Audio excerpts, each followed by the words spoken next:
going on, guys? Got a brand new movie review for you guys today, and today I'm discussing Colette. Colette is a brand new film starring Keira Knightley, and it's about a girl named Colette who's pushed by her husband to write novels under his name. Upon their success, she fights to make her talents known, challenging gender norms. Now again, this seems like one of those typical biopics that's going to get shoved under the rug, and it's going to make a little bit of money but not a lot, and there's going to be some great performances in here, and pretty much in the sense become an Oscar bait film. Is it an Oscar bait film? I don't think so. I find this film to actually be very well done, and in a lot of different ways.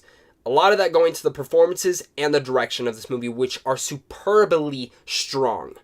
I don't really know where to start at because this film really surprised me. I knew I was probably going to enjoy it, but I didn't know how much I would really enjoy this movie. I think one of the main reasons that I really enjoyed this film was because of Keira Knightley's performance.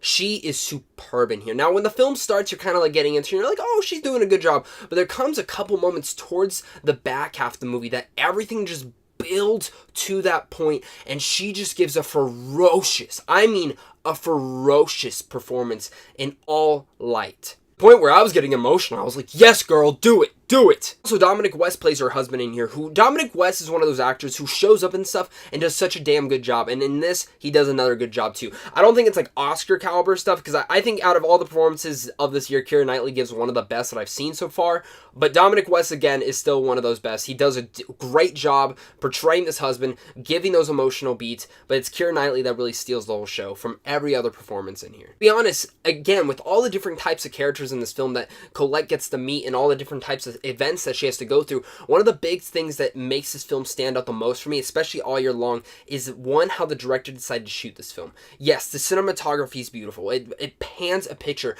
I mean, it's this biopic type of world where it takes you to Paris, where it takes you to the late 1800s and the early 1900s. It paints you into there and pushes you into there where it looks beautiful, but also not just the score, which is superb and amazing, but also the cinematography and the way that the director paints you into here again. It makes you feel like you're there. This is a film that I don't think you would enjoy as much at home, but a film that you should see on the big screen for that aspect because it makes you feel like you're there. And not a lot of filmmakers can accomplish that. Without a doubt, Wash Westmoreland really did a good job on accomplishing that on every level. The most interesting tidbits that I think he did was every single time Keira Knightley was on the screen, she was in the center of the screen. Not on the side, not on the left, not on the right, not in the background, but every single time she's on the screen, she's in the center of the stage. Always frame centeredly.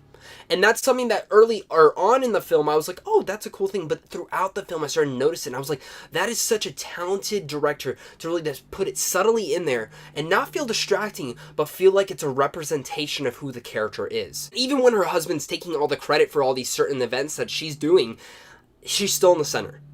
And it really goes to show that, yes, Colette is our singular character that you are following throughout this, no matter who or what or why are taking credits for what she's doing. The story in here is riveting. It's really top to bottom. It's great. I think if I did have one con to it, I do feel like the pacing in here is a little bit slow in the beginning. It takes a little bit to get to where it's going. But when it finally starts building up to what is going on, because they do have to build up this relationship, it works. Being even more honest, I would have really liked to see this film as a miniseries. I feel like there's a lot of details in here that they could have gone more about in Colette's life, and some details that they kind of just brush over that I would have liked to focus more on. The character study type of movie, Keira Knightley kills it as Colette. The director did such a good job framing her in each shot, and the cinematography and the score in here are superb. And this film would be very underrated, and when it comes to biopics, it's sometimes a little bit hard for me to recommend that, yes, you need to see this film in the theater. There are certain films I'm like, yeah, if you watch it at home, you can get the same effect. I find this film to be one of those that you have to see in the theater to get the effect that I got. With all that said, I'm going to give Colette a B+.